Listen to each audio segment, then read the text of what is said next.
Disse o Senhor: a minha palavra não voltará vazia e ela vai cumprir o propósito para o qual eu a designei. A palavra de Deus é fiel. Neste momento você vai assistir um vídeo que vai edificar a sua vida com a palavra de Deus e também edificar a sua família. Compartilhe com seus amigos após assistir esse vídeo e também acesse o nosso canal no Spotify para você ouvir enquanto você dirige, enquanto você trabalha. Que Deus te abençoe, seja edificado e cresça na fé. O Pai mandou seu Filho para a terra para fazer algo pela humanidade que a humanidade não podia fazer. O Pai enviou seu Filho cheio de poder, e fazia coisas que ninguém conseguia fazer. Só que no meio da sua caminhada ele descobriu que ele não era tão poderoso. Sabe de quem eu estou falando? Não sabe? Você achou que era de Jesus? Não, é do Superman mesmo. Ele todo poderoso descobriu, é claro que é uma ficção, né, irmão? Que o inimigo encontrou a sua fraqueza. Escuta essa. O inimigo, famoso Lex Luthor, descobriu sua fraqueza e conseguiu a Kryptonita, que é essa pedrinha verde, que tira todo o poder de ação desse super-herói. Agora deixa eu contar outra história para você. Porque lá no filme você sabe que o pai envia ele, né? O pai enviou seu filho à terra, e o seu filho cresceu e começou a realizar coisas que ninguém conseguia realizar. E no meio da caminhada, ele só pareceu fraco aos olhos dos homens. Alguém achou, esse aí ó, é o filho do Pai, é o filho de Deus? Olha ele na cruz agora humilhado, estraçalhado e sangrando. Mas aquele que parecia ser frágil, antes de chegar à cruz ele disse: ninguém vai me matar, eu vou me entregar. Porque não existe amor maior do que esse, dar a vida pelos seus próprios amigos. E ele então, aos olhos dos homens, e talvez até do próprio inferno, encerrou sua carreira naquela cruz. Mas no terceiro dia ele ressuscita. E ele então começa a ensinar: todos vocês que estão comigo, todos vocês que acreditam nas minhas palavras e praticam, eu não sou o único superpoderoso. Se vocês realmente me seguirem, vocês farão o que eu faço e farão obras maiores ainda daquelas que eu já fiz.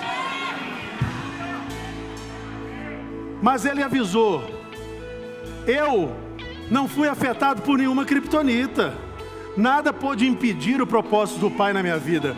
Mas vocês têm que vigiar, orar, para que não caiam em tentação.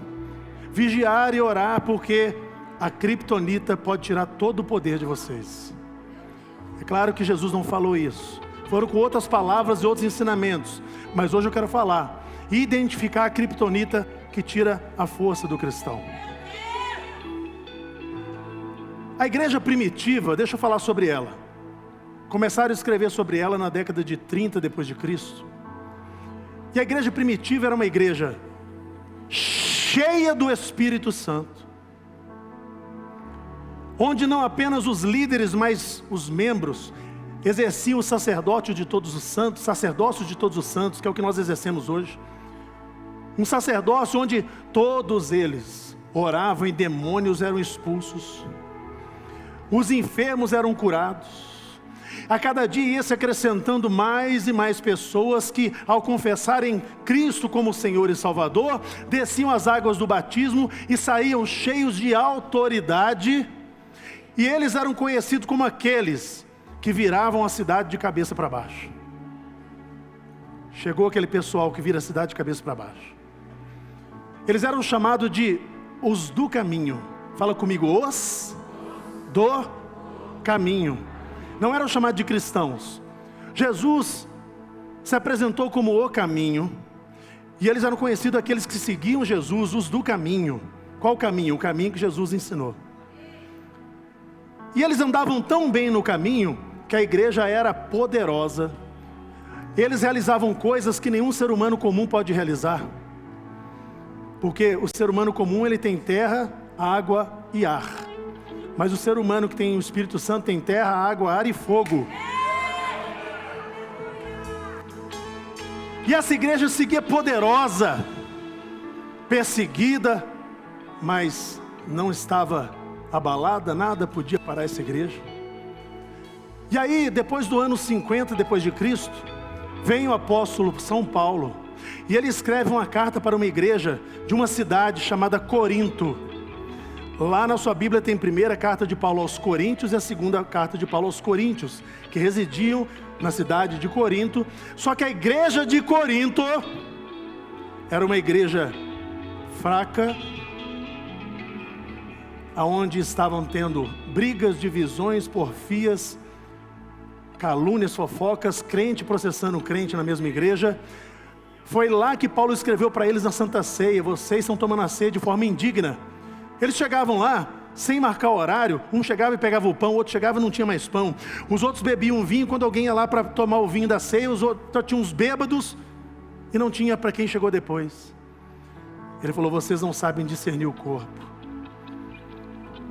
Então, para a gente começar essa palavra, eu vou fazer uma pergunta: quem nós somos hoje? É melhor não dizer quem nós somos. Vamos falar o seguinte: quem nós queremos ser? A igreja primitiva ou a igreja de Corinto? Aí pergunta para o irmão aí, se é da primitiva ou da de Corinto, hein? Meu Deus!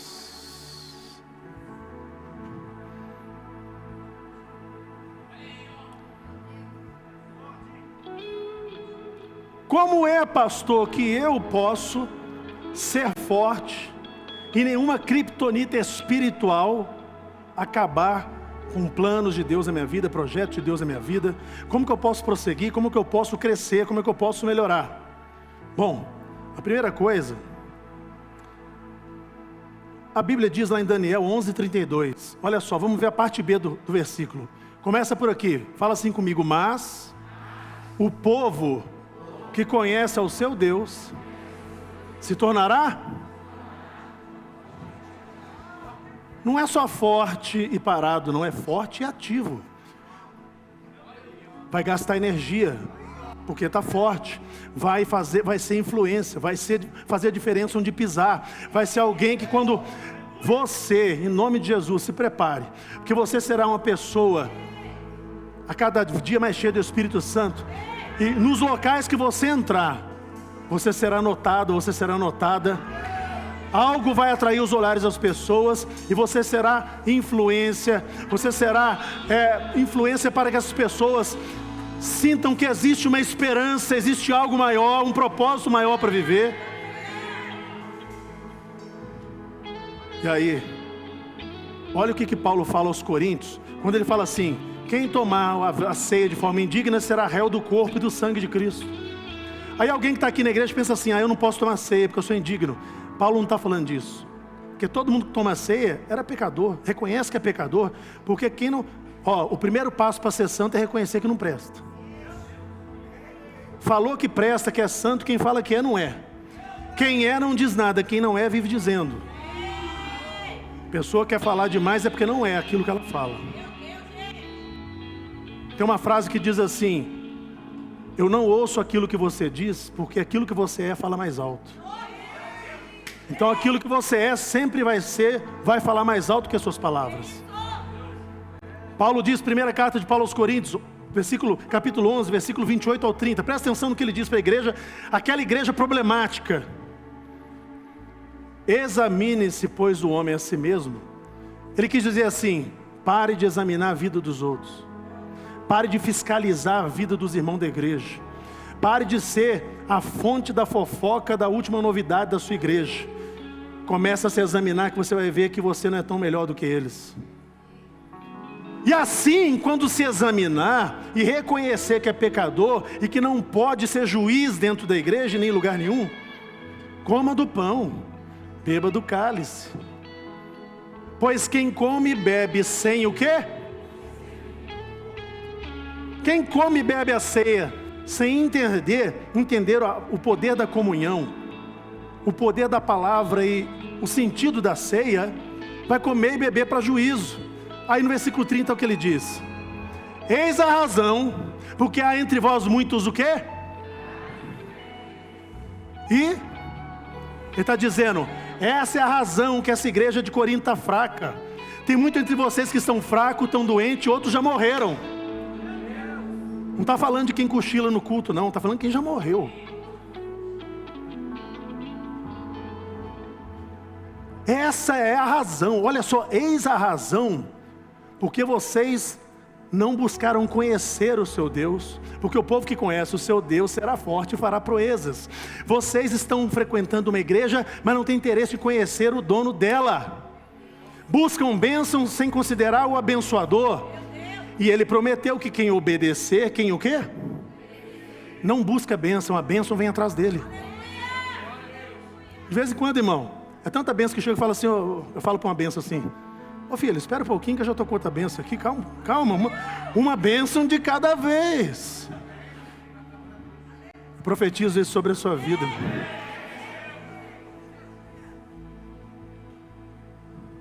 Fala comigo assim, o segredo é conhecer. A Bíblia diz que a terra será cheia do poder de Deus, é isso? Toda a terra será cheia do conhecimento da glória de Deus, como as águas cobrem o mar. Enche a terra ao som da tua igreja. Como é que é? Peraí. Enche a terra, fala aí para nós. Com o som da tua igreja. Com o som da tua igreja. Com o som da tua igreja. Enche a terra com o quê? Com o som da tua igreja.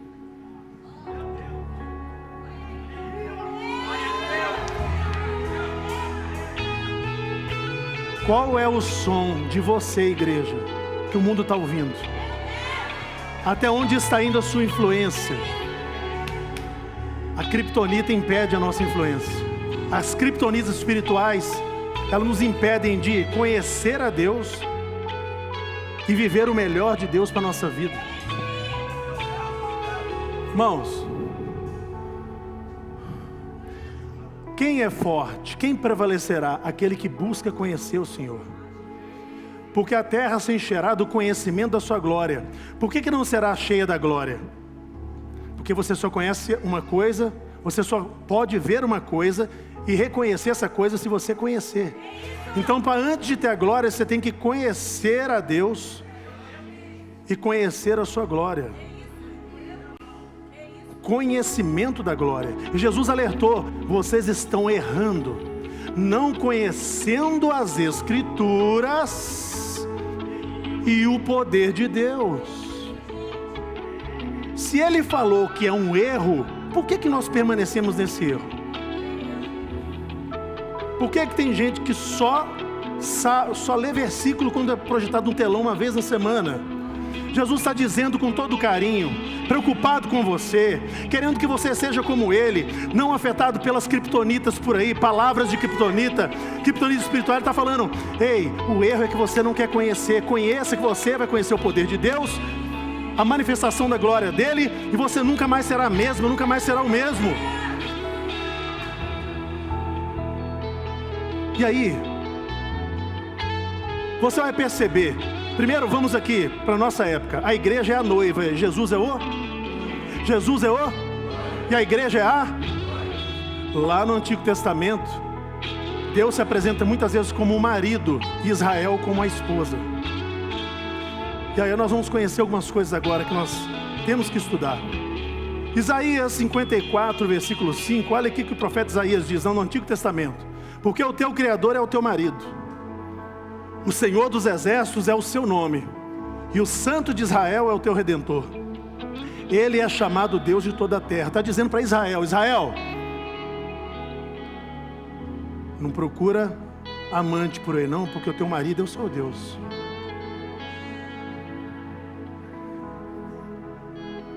E lá no Novo Testamento, o que acontece? Olha aqui essa carta aos Efésios, capítulo 5, versículo 31 e 32, vai trazer à tona isso. Eis porque deixará o homem, seu pai, sua mãe, e se unirá à sua mulher, e se tornarão os dois o quê? Deixa aí esse versículo. Eu sou testemunha de muitos casamentos que estão passando por problemas. Todo problema que a gente enfrenta é um problema de falta de sabedoria. Problema no casamento, falta de sabedoria. Problema na criação dos filhos, falta de sabedoria. Problemas financeiros, falta de sabedoria. Fala assim comigo: todo problema é um problema de falta de sabedoria. E aí a Bíblia orienta: o homem deixa a família, a esposa deixa a família dela, vão formar outra família.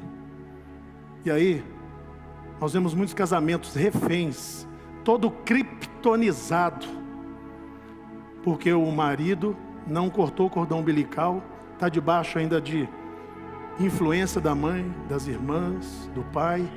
Ela também não cortou o cordão umbilical, está lá. E outra, qualquer probleminha corre para contar para os pais, para atormentar a vida dos pais. O pai não consegue resolver, fica lá arrancando os cabelos, e a falta de responsabilidade, não se tornam adultos e vivem uma vida problemática, onde pai, sogro, sogra, e vão metendo o bedelho, e vão influenciando e estragando tudo. Versículo 32. Grande é esse mistério, mas eu me refiro a Cristo e a igreja. Ele está dizendo, está escrito que o homem deixará a sua casa, vai unir a sua mulher, os dois serão uma só carne. Isso está escrito, é o natural, mas eu não estou falando apenas disso. Tem um mistério aí, eu estou falando é de Cristo e a igreja. Cristo e igreja, para os judeus, não tinha esse negócio não tem negócio de ficar. Hoje o judeu está moderno, mas naquela época não tinha nada de ficar nem namorar. Já chegava assim, ó, os pais de um, pais do outro, aqui a noiva, o noivo, ficava noivo. O noivar já quer dizer, vai casar. Quem está entendendo? E aí ele ia preparar a moradia para depois voltar e os dois casarem. E a Bíblia está dizendo, esse é o mistério. Por que muitos estão fracos? Eu vou contar para vocês daqui a pouco. O matrimônio é a figura do relacionamento de Deus com a igreja. Por isso até a Bíblia diz que o homem deve amar a mulher como Cristo amou a igreja. Vamos falar a verdade? Ai, ai. Que mulherzinha problemática que Jesus tem. Essa tal de igreja. Mas Ele nos ensina a paciência dEle, o amor dEle. Eu sou a noiva, você é a noiva. Você sabe muito bem do que eu estou falando, né, irmão? Né, irmã? Nós somos complicados, mas Ele nos ama, tem paciência conosco até hoje. E a Bíblia diz que a razão para a gente não ser consumido, destruído, é que as misericórdias do Senhor se renovam a cada dia, a cada manhã. Vou contar uma história, mas você tem que prestar atenção na história. A esposa e o marido foram para um restaurante, e ele falou assim, nossa, amor, que restaurante lindo, que maravilha. Ela falou assim, esse restaurante aqui, conheço todo mundo, mas você já veio aqui? Ela, bom, pouco eu te falo. Aí ela falou assim, eu tenho uma surpresa, meu bem. Ele, o que foi? Me conta. Está chegando. Não, você está grávida? Oh, que maravilha. Não, não é isso não, olha lá, chegou. Chegou o quê? Vem cá, fulano. Aí um cara entrou no restaurante, puxou uma cadeira, deu um beijinho nela, na boca. Sentou do lado, que é isso? Que absurdo é esse? Calma, é meu namorado. Peraí. E o marido atônito, indignado, Quando não, ela fala assim, ó, chegou também fulano, vem cá. O cara chegou, já deu um beijo na boca dela também, sentou. E ele começou a ficar revoltado. Que absurdo é esse? Falou assim, você seja mais educado com os meus convidados. Aí chegou o garçom, o que vocês vão querer? Oi, deu um beijinho nela também. Aí um falou assim, ué, você conheceu ela nesse restaurante também? Eu também. Quando não, chega o quarto, eu tinha 4 namorados. E aí aquele marido falou assim, retirem-se dessa mesa, que eu tenho que conversar com a minha esposa. Aí ela falou assim, quem vai se retirar dessa mesa sou eu. Eu não aceito esse tratamento com os meus convidados. Eu estou saindo daqui agora e você não me procura mais. E foi embora. Essa historinha vai render hoje.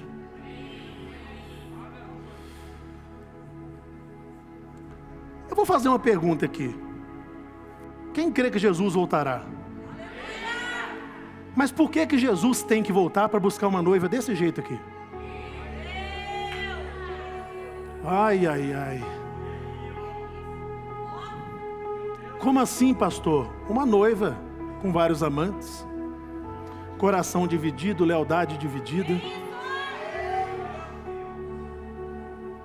Quando eu disse sim para uma pessoa, eu estou dizendo não para as outras. Todo mundo aqui disse sim para Jesus, mas muitos estão dizendo sim para outros, para outras.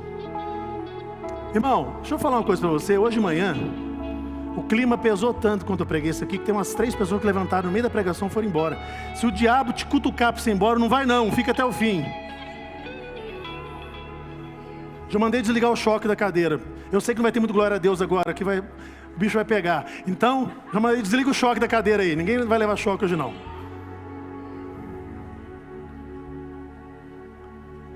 Aquele homem, ele queria ser o número 1 daquela mulher. Mas Deus não quer ser o número 1 da sua vida. Deus quer ser o único. Jesus não quer ser o número 1. Primeiro Jesus. Depois dou uma chegadinha ali, bato um papo com a Iemanjá, outra hora vou numa mesa conversar com vovó que voltou do além. Não, irmão. Ele não quer ser o número 1. Ele quer ser o único. Aleluia.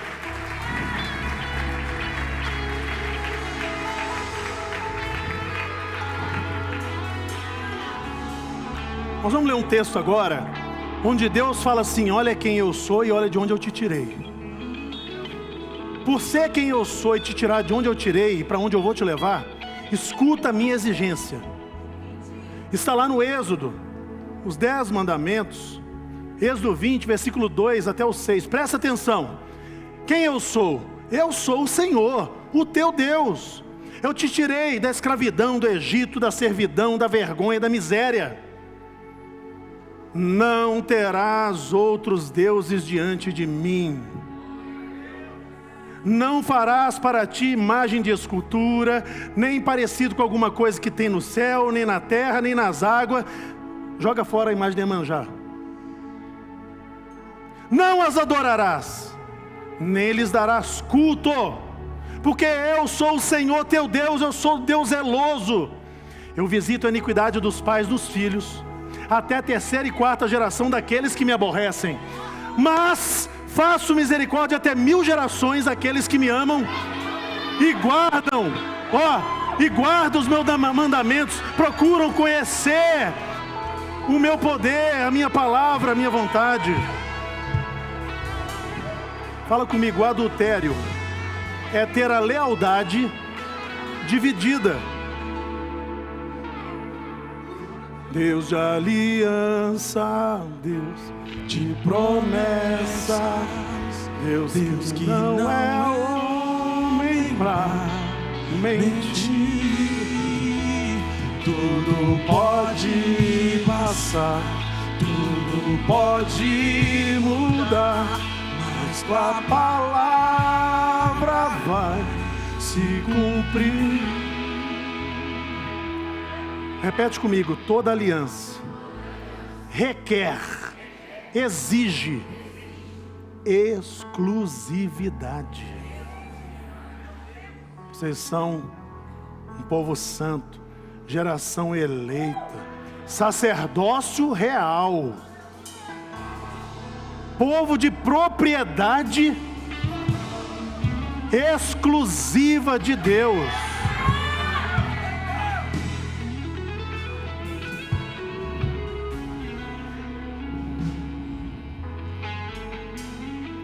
Aquela mulher disse assim para ele, lá na mesa do restaurante: ei, eu estou casado com você, mas eu conheci eles antes. Noiva de Cristo, cuidado com o caminho que você conheceu antes de conhecer esse noivo. Não fica apegado a esse caminho, a essas práticas, querendo justificar, porque eu era assim, que eu sou assim. Jesus está dizendo, está na hora de você parar e mudar. Senão você será a igreja de Corinto. Igreja sem presença, igreja sem milagre, igreja que nem demônio vai lá frequentar, porque igreja que tem poder, até o demônio vem para querer desafiar. Aí ele é expulso, né, irmão? Igreja sem novidade de vida, igreja para ir lá cumprir um social. Não, essa igreja nunca será essa igreja de Corinto. Nós temos outros deuses? Será que nós como noiva temos outros amantes? Jeremias 3:20. Ei, Jeremias, de verdade, como a mulher se aparta de uma forma pérfida do seu marido, assim com perfídia vocês fizeram comigo, ó casa de Israel, diz o Senhor. Ele está dizendo que, como uma noiva que de uma forma terrível se afasta do noivo, vocês fizeram isso comigo. E aí quando você vê Ezequiel 16:37, eis que ajuntarei todos os teus amantes, eita nós, com os quais te deleitaste, como também todos aqui amaste, com todos os que aborreceste, eu vou juntar eles de todas as partes contra ti, e descobrirei as tuas vergonhas diante deles, para que todos as vejam. Está dizendo, se eu fosse o teu marido, se eu fosse exclusivo, se você fosse exclusivo para mim, você não seria envergonhado. Você não ficaria fraco toda semana. Você oraria mais, você pregaria mais. Mas eu vou juntar os seus amantes, e eles vão expor para todos quem você é. Porque Deus é tão zeloso que Ele quer expor quem Ele é na sua vida, para todo mundo ver. Mas a partir do momento que Ele não é o único, seremos expostos naquilo que nós temos praticado.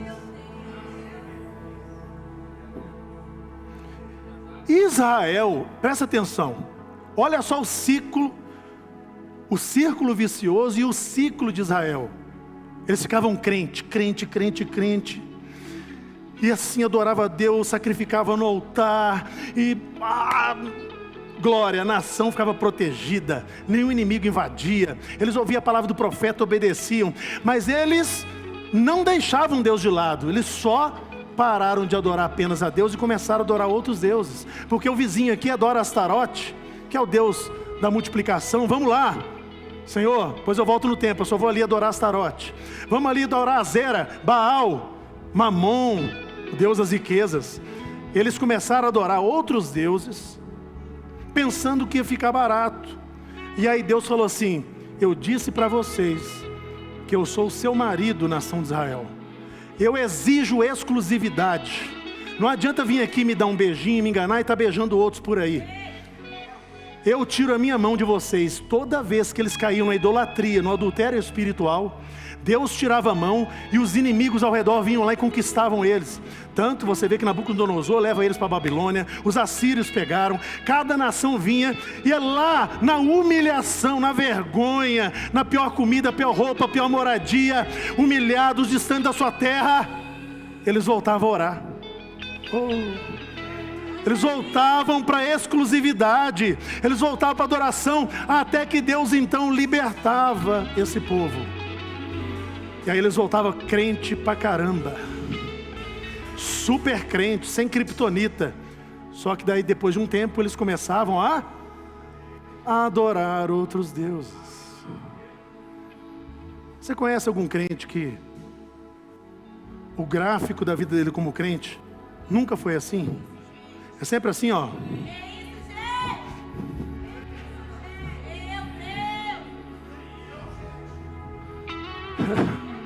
Para que fui fazer isso? Vai virar figurinha. Será que Deus é o culpado disso? Ele é o maridão que dá proteção. Ele é o maridão que dá promoção. Ele é o maridão que dá provisão, que dá salvação, que limpa a enfermidade. Ele é o maridão que cuida de tudo. Por que está acontecendo isso comigo então, pastor? Por que está tudo dando errado? Ele está dizendo, largue os amantes.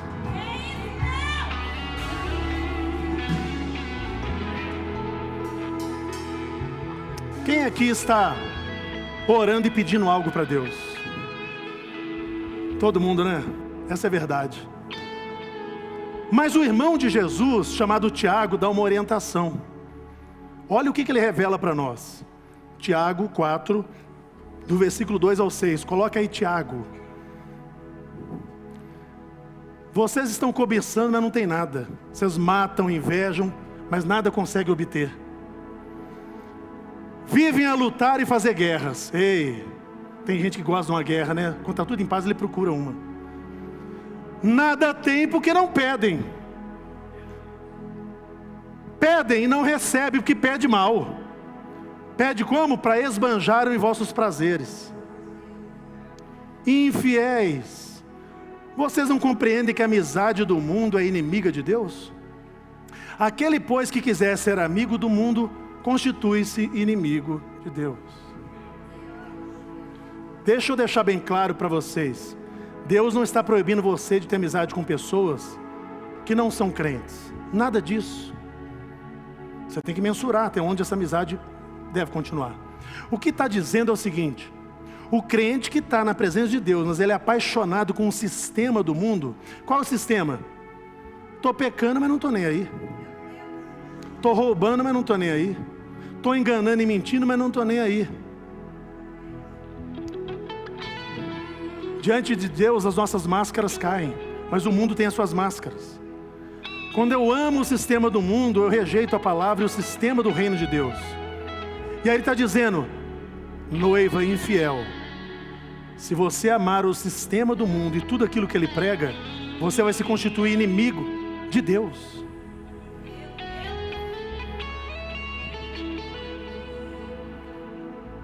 O que é relacionamento entre homem e mulher? Não é íntimo? Sim ou não? Cristão que tem relacionamento íntimo com o mundo, adulterou.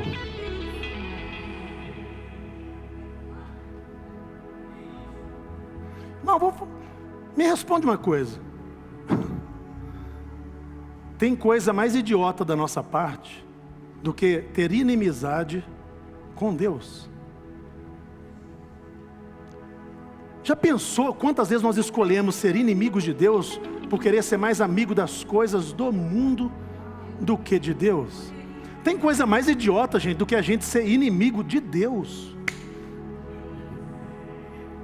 Tenho certeza que o Espírito Santo está falando profundamente com todos nós aqui essa noite.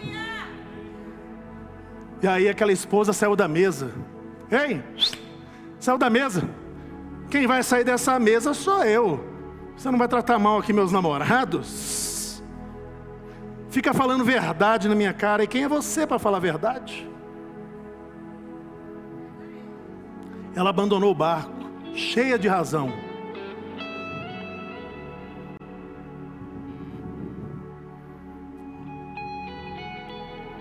Assim somos nós, cheios de razão e motivo para deixar Deus e a igreja. Domingo passado, um jovem sofreu um acidente de moto. E eu parei o louvor aqui, porque era gravíssima a situação dele. Estava entre a vida e a morte. Parei o louvor para a gente orar. Eu tenho uma boa notícia para vocês, ele sobreviveu. Ele sofreu um acidente que a perna dele foi parar lá atrás.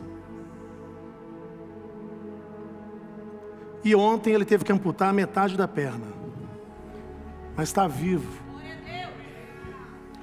Detalhe, mãe missionária, ficou 15 anos na África lá. Padrasto pastor, e ele desviado. Sabe quando que ele foi se reconciliar? Na cama do hospital, quase morrendo. Graças ao bom Deus, ele teve tempo para reconciliar. Se eu fosse um crente idiota, eu ia dizer que Deus pesou a mão nele. Não tem nada disso, irmão.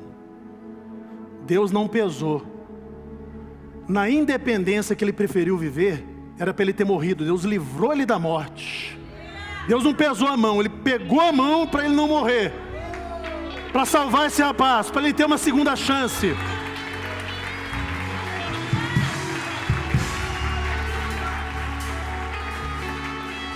Somos nós, cheios da... Irmão, escreve aí para depois não dizer que eu inventei quando acontecer.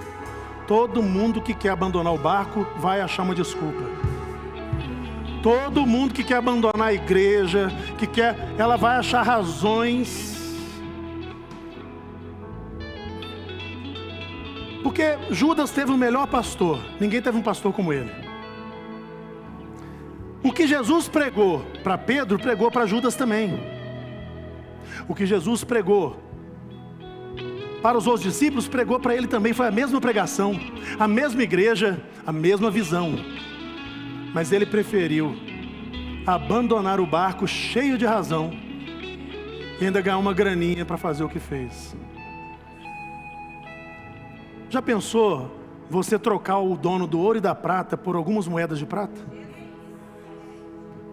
Alguém aqui está fazendo isso e não sabe por que não prospera. Obcecado com os bens materiais, se esqueceu que Jesus falou: buscai primeiro o meu reino, senão a criptonita te pega e você fica atrás de coisas a vida inteira e não usufrui do melhor que o Pai tem para a sua vida. Tem alguém comigo essa noite? E aí, Paulo escreve: estou crucificado com Cristo, logo, já não sou mais eu que vivo, mas Cristo vive em mim.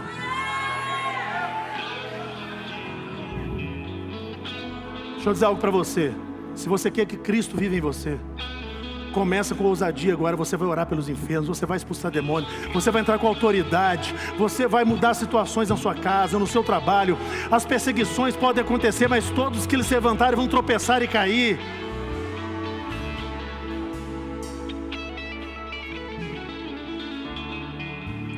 E aí Paulo escreve uma carta para o povo, para a igreja de Corinto, aquela igreja problemática.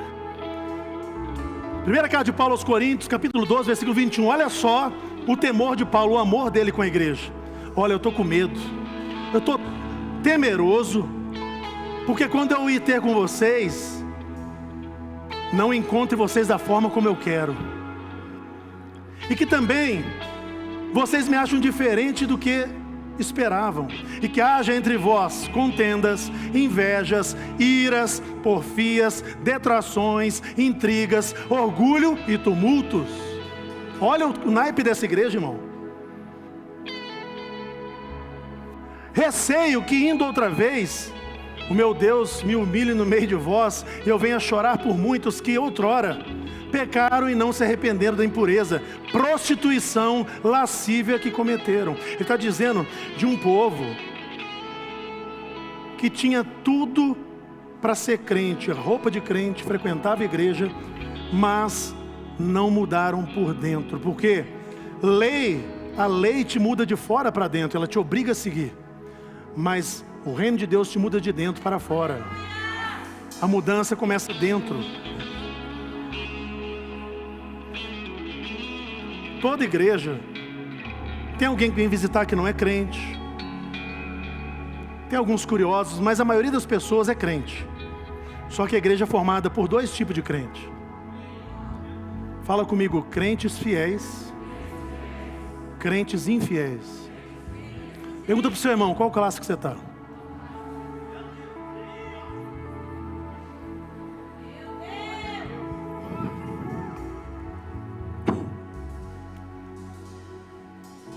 Eu vou te falar quem somos nós. Nós somos a noiva do Cordeiro. Vou repetir. Nós somos a noiva do Cordeiro que tira o pecado do mundo. Nós não podemos nos vender por coisas tão baratas, sendo que nós somos comprados por um sangue, por um preço, por algo que não, um preço impagável.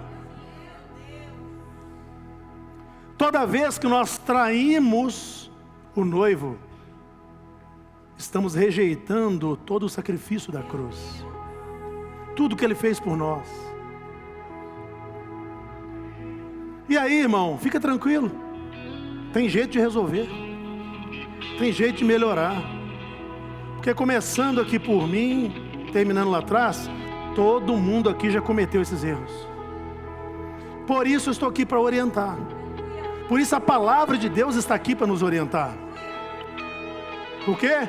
Toda a terra será cheia, conhecimento da glória de Deus, como as águas cobrem o mar, enche a terra som da tua igreja.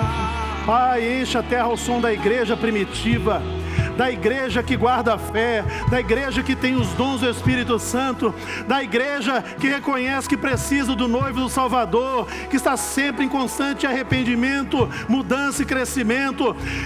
Eu declaro, Pai, que ninguém aqui vai ser representante da igreja de Corinto lá fora.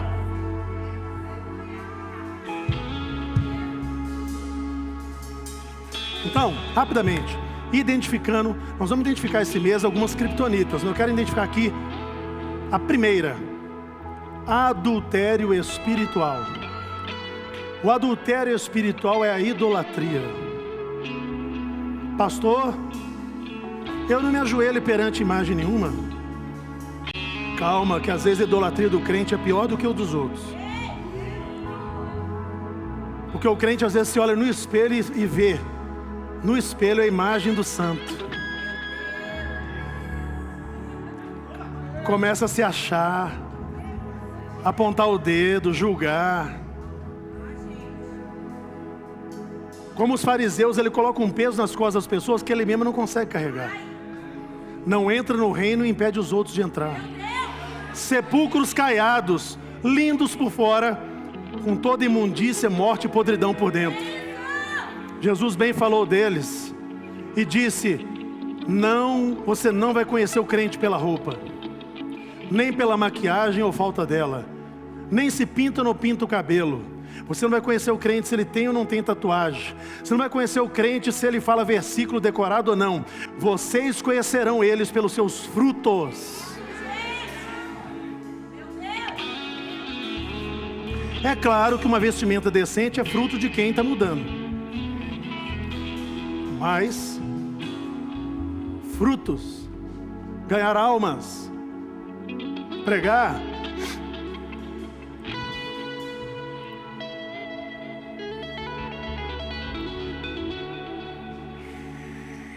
o que acontece, irmão? Vamos pensar o que a gente quer da vida. A maioria no mundo quer dizer o quê? Quer os seus prazeres, os seus deleites. Tudo que o mundo pode dar, a pessoa deseja com avidez. Primeira carta de João, capítulo 2, versículo 15 ao 17. Não ameis o mundo, nem as coisas que há no mundo. Se alguém amar o mundo, o amor do Pai não está nele. Porque tudo que há no mundo, fala comigo, concupiscência. Fala para o seu irmão assim: concupiscência é um desejo desenfreado. Então pode ser concupiscência por comida, por bebida, por fofoca, por vingança. O que é um desejo desenfreado é concupiscência. Ele diz: a concupiscência da carne, dos olhos e a soberba da vida não procede do Pai, mas procede do mundo. Ora, o mundo passa e a sua concupiscência passa.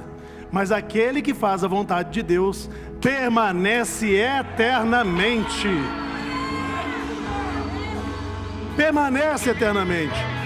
Por que você vai permanecer eternamente? Porque na sua curta estadia aqui na terra, o seu propósito não foi abraçar tudo que a terra oferece, mas a esperança no mundo vindouro. Por quê? Se nós não pudermos esperar em Cristo Jesus, somos miseráveis. Nós temos a esperança que Ele prometeu, que vai nos buscar, nos ressuscitar.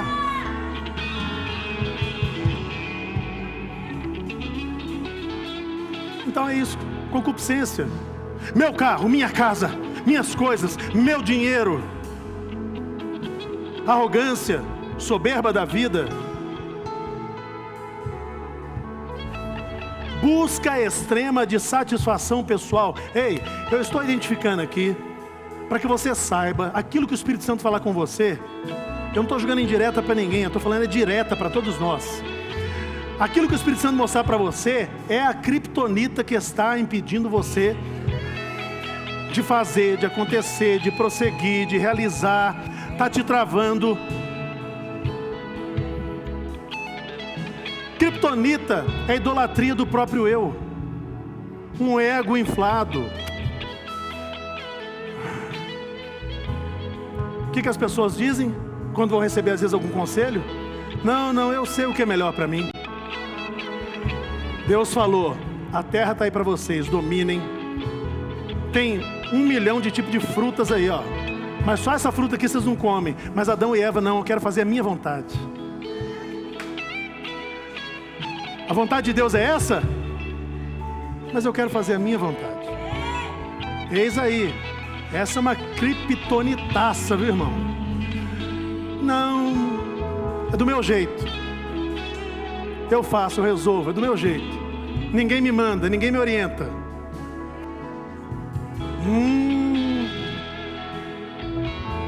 Pastor, por que eu não consigo ser fiel? Por causa das criptonitas.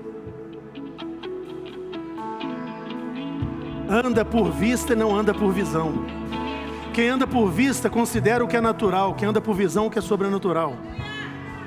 Quem anda por vista só vive naquilo que é passageiro. Mas quem tem visão está com vista naquilo que é eterno. Por isso que a Bíblia não considera a gente como galinha, mas como águia. Galinha fica bicando ali, ó. Não tem visão para nada. A águia não, ela sobe. E ela não desce para pegar nada morto e podre não. É só o que está vivo. Tem uma águia do seu lado aí? Fala assim, ó. Bata a mão e fala assim, você é águia demais, hein? Ah...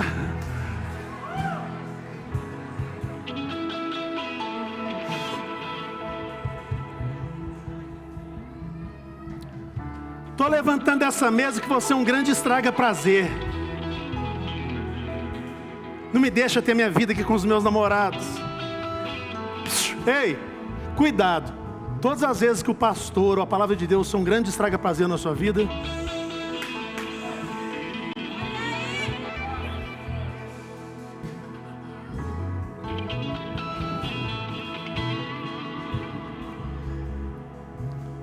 mas Deus tem o melhor para os seus filhos.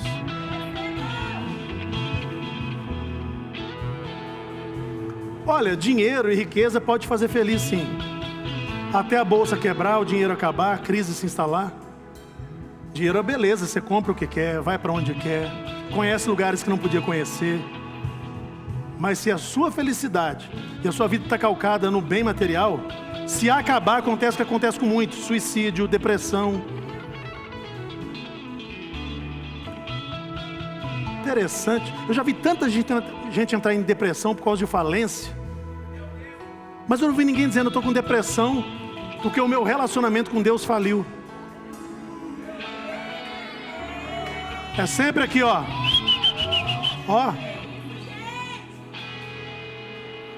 Talvez alguém aqui essa noite tenha um relacionamento com Deus que está falido. Está na hora de mudar. Está na hora de restaurar esse relacionamento. A Bíblia diz, lá em Provérbios, o seguinte: há caminho que ao homem parece direito, parece bom, mas o fim dele vai ser morte. Eu não sei o fim, e você não sabe o fim. Por isso, se afastar daquele que conhece o fim é um erro. Você pode andar por caminhos que o fim é morte, mas se você anda com aquele que conhece o fim, ele muda a sua rota para você não morrer. Ele muda a sua rota para você não ser derrotado. Ele muda a sua rota porque ele conhece o fim e corrige a sua rota. Então vamos lá, rapidinho. Eu quero agora aplicar 3 remédios para a gente resolver, começar a resolver esse negócio de criptonita. O primeiro deles, primeiro remedinho, não se fala muito sobre isso na igreja mais. Porque quando você fala, a pessoa fala assim: eu não preciso disso não, para que isso? Pensamento do mundo. O primeiro remédio para começar a neutralizar a criptonita é arrependimento.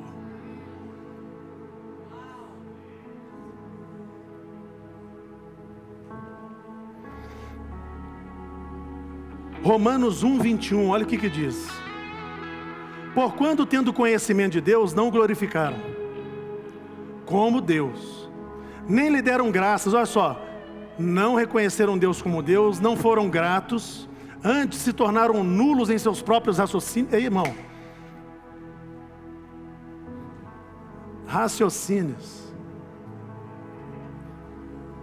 se tornaram nulos em seus, de Deus ou próprios, obscurecendo-lhes o coração, meu Deus, eu vou ler isso de novo, que eu estou... Tendo conhecimento de Deus, quem é Deus e a sua glória, não o glorificaram, e não reconheceram Ele como Deus, não deram graças, porque a gratidão não estava no seu coração. Antes se tornaram nulos em seus próprios raciocínios, se achando os bons, mas nulo. E o coração obscurecido e cheio de insensatez. Por quê? Porque neles não havia arrependimento. Eu vi um pastor um dia, ele estava dando testemunho na igreja Batista da Lagoinha lá. Eu vi na Rede Super, muitos anos atrás. O pastor falou assim: porque eu, casado, pai de tantos filhos, eu tinha várias amantes, mas quando eu chegava na minha igreja, igreja lotada, expulsando demônios, curas acontecendo. E um dia eu cheguei em casa, assim diz o pastor, e eu falei: Deus, por que eu estou pregando a palavra? Não vale a pena viver direito, porque eu faço o que eu faço, e olha lá como é que está a minha vida, como é o meu ministério, é um sucesso. Ele disse, olha o que ele disse, que ele ouviu uma voz dentro do quarto falar com ele, um tom audível: nos veremos no juízo final.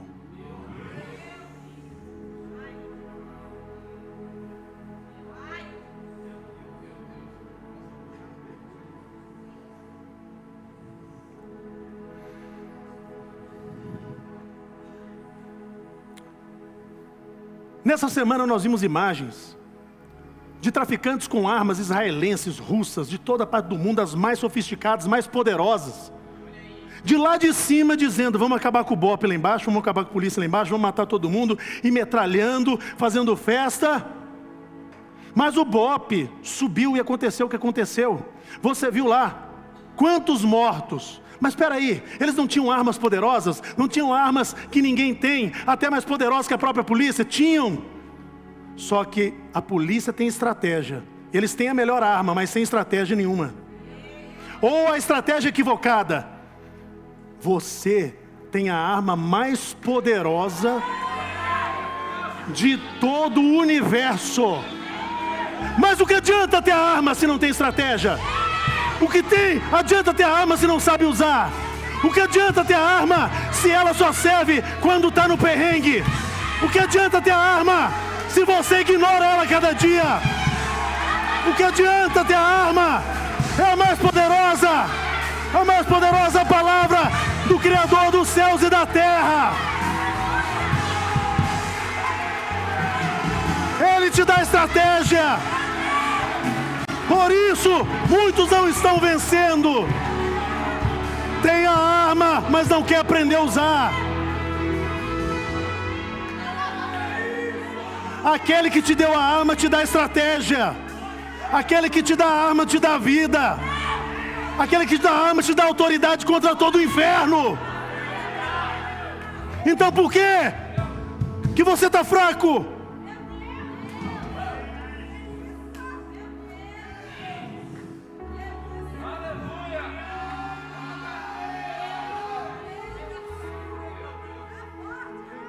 Como é que é a postura da pessoa sem arrependimento?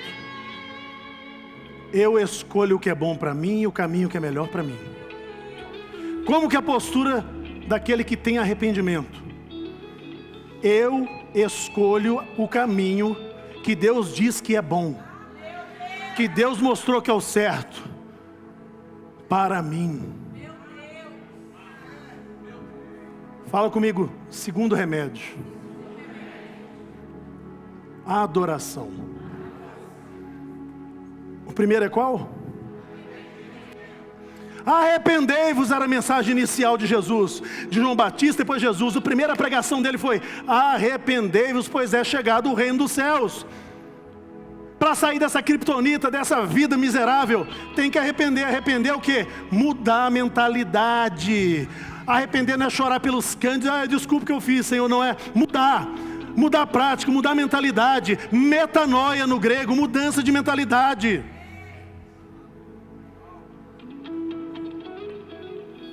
O princípio da primeira menção é o princípio que diz que quando uma palavra aparece no começo da Bíblia, ela vai seguir a mesma rota toda a Bíblia. Qual foi a primeira vez que a palavra adoração aparece? Quem sabe me dizer? Vou mostrar para vocês. Gênesis 22:5 foi a primeira vez que a palavra adorar e adoração aparece. Então disse a seus servos: esperai aqui com o jumento, e eu e o rapaz iremos até lá. E havendo o quê? Havendo o quê? Havendo o quê? Voltaremos para junto de vós. Por que Abraão foi o primeiro justificado pela fé? Deus mandou ele: eu te dei o seu filho, o único filho, eu quero ele para mim, vai sacrificar lá na montanha. Abraão tinha 120 anos, o filho dele era muito mais forte que ele. Vocês estão achando que ele amarrou o filho? Vamos parar por aqui? Vamos parar ou não? Está ficando tarde, gente.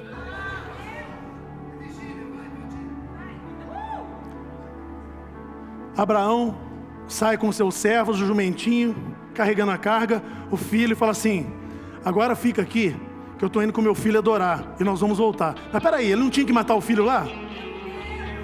Ele sabia que ele ia obedecer e fazer o que Deus mandou, mas também cria que algo podia acontecer e ele voltar com o filho. Outra coisa, você não pode, no momento do sacrifício a Deus, estar com a pessoa do seu lado não, que eles vão te desanimar. Por isso falou: vocês ficam aqui, que eu vou lá sacrificar com ele.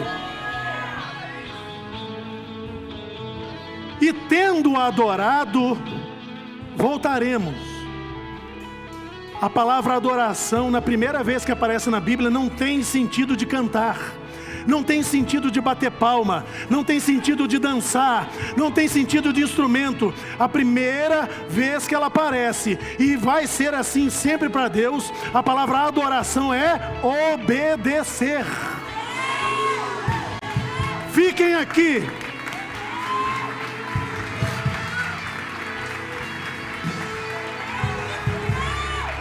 Fiquem aqui, porque eu vou com meu filho lá, eu vou obedecer. E ele sabia que obediência gera milagres. Aí o filho dele, no meio do caminho, falou assim: papai, eu já devia ter mais de 20 anos. Papai, cadê o sacrifício? Cadê o cordeiro? Aí Abraão fala assim: filho, Jeová Jiré. Que quer dizer: filho, Deus proverá o cordeiro. Olha a fé de Abraão. obedecendo até o fim para matar o filho, mas crendo que Deus ia prover antes de ele matar o filho. Não foi, Deus não mandou ele parar com o cutelo na mão para surpreender ele. Deus mandou ele parar porque ele sabia que a obediência, e ele cria no coração que um milagre acontecer, que o único filho dele não seria tirado. Você quer obediência maior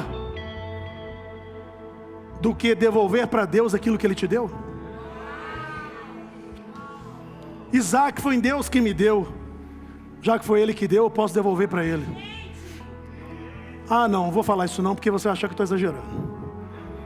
Deus só vai te dar aquilo que você pode devolver. Porque a partir do momento que Ele te der e aquilo virar um Deus na sua vida, adultério espiritual. É por isso que antes de ter você tem que ser. Muita gente tem e não é, mas quem é vai ter. Vou repetir. Aleluia. Neste mundão de meu Deus, muita gente tem, mas não é. Mas quem é, vai ter. Você pode até não ter o que eles têm a sua vida toda, mas com o pouco que você tem, será muito mais feliz e realizado que eles.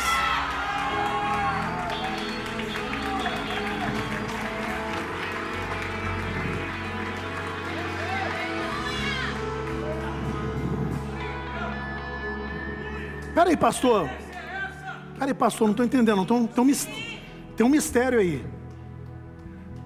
Abraão vai com o filho, e ele não teve que render o filho para deitar no meio das lenhas, porque depois de matar, ele ia ser queimado. É assim o sacrifício, o holocausto. O holocausto é quando o fogo consome tudo, tudo é para Deus. Porque das ofertas, o sacerdote podia pegar uma parte, mas quando é holocausto, ele não pode tocar. Então, peraí. Se ele não amarrou Isaac, não manietou Isaac,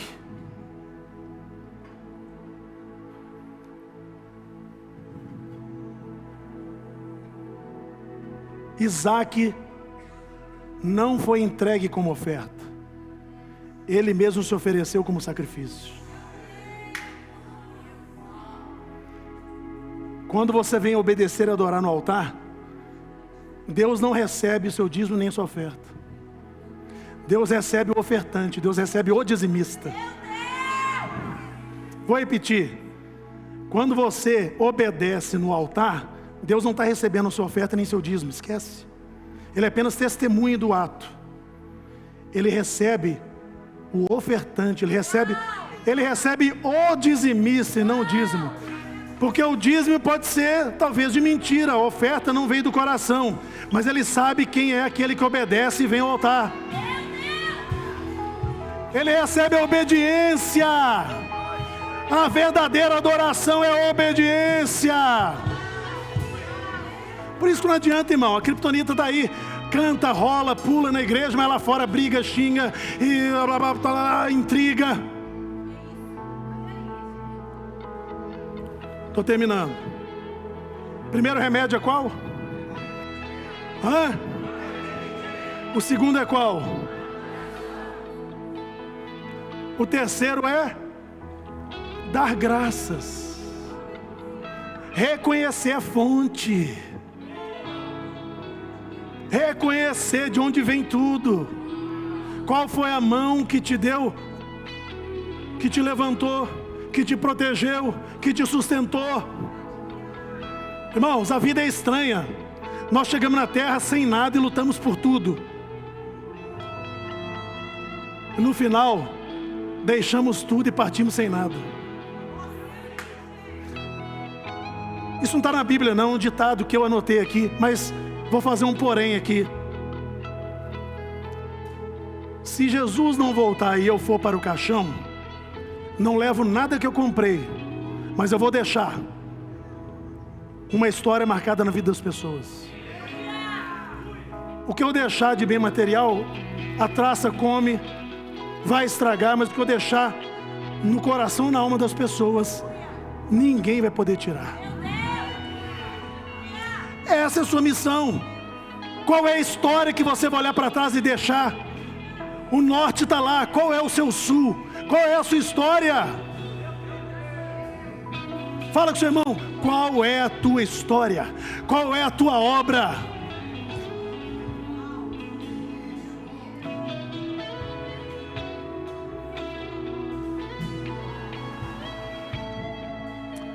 O que mantém um casamento? Dinheiro? Não, muito casamento acaba com dinheiro, não manteve. O que mantém um casamento é amor. Porque o amor não é um sentimento. Ai, não amo mais, estou separando. Amor não é sentimento, é uma escolha. Amarás o Senhor teu Deus de toda a tua alma, de todo o teu coração, com todas as tuas forças. Esse é o primeiro momento. Amarás o Senhor teu Deus. E aí não terás amantes, não vai se apartar da presença do seu noivo, do seu marido. E aí não tem criptonita que vai te derrubar. Levanta, canta comigo. Quero que valorize o que você tem. Você é um ser, você é alguém tão importante para Deus. Chega de ficar sofrendo angústia e dor, esse seu complexo inferior, dizendo às vezes que não é ninguém. Eu venho falar do valor que você tem. Eu venho falar do valor que você tem. Canta pro seu irmão aí, canta pra ele, vira pra ele, fala, vai. Ele está em você, o Espírito Santo se move em você, fazendo gemidos, vai, inexprimíveis, inexprimíveis. E aí você pode então perceber que pra Ele há algo importante em você. Por isso levante e cante, exalte ao Senhor. E você tem um valor, o Espírito Santo se move em você. Você tem um valor, o Espírito Santo se move em você. Canta, vai. Eu quero que valorize. Não tô te ouvindo.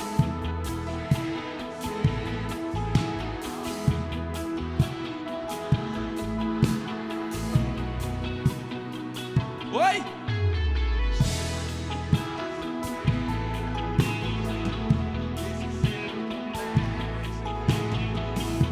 Dizendo às vezes que não é ninguém. Oh!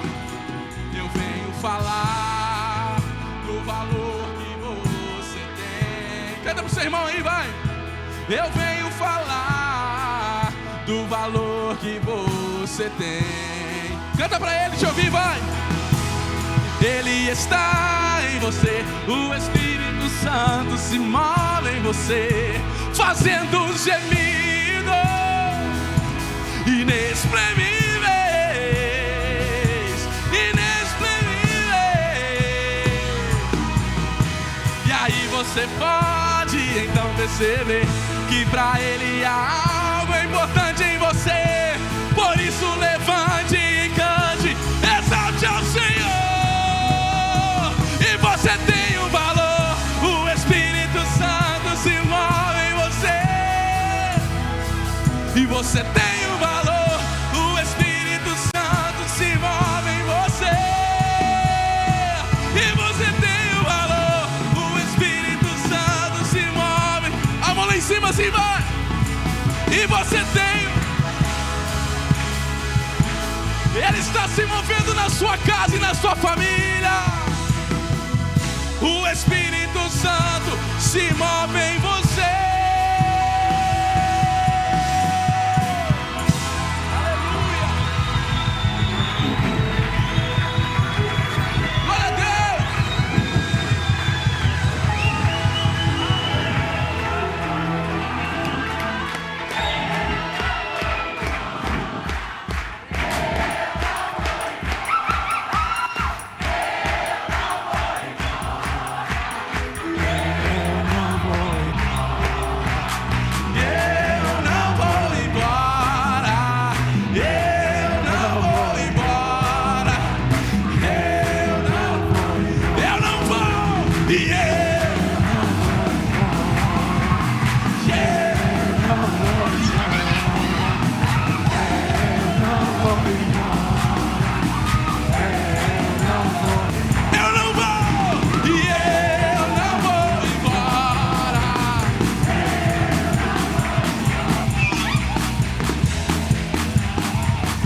Ei!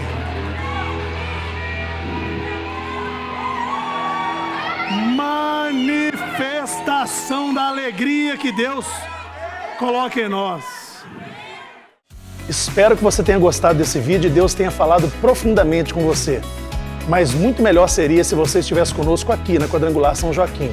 Portanto, curta esse vídeo, compartilhe, mas venha nos fazer uma visita. Nós te esperamos, nós te aguardamos, nos acompanhe nas redes sociais. Deus te abençoe.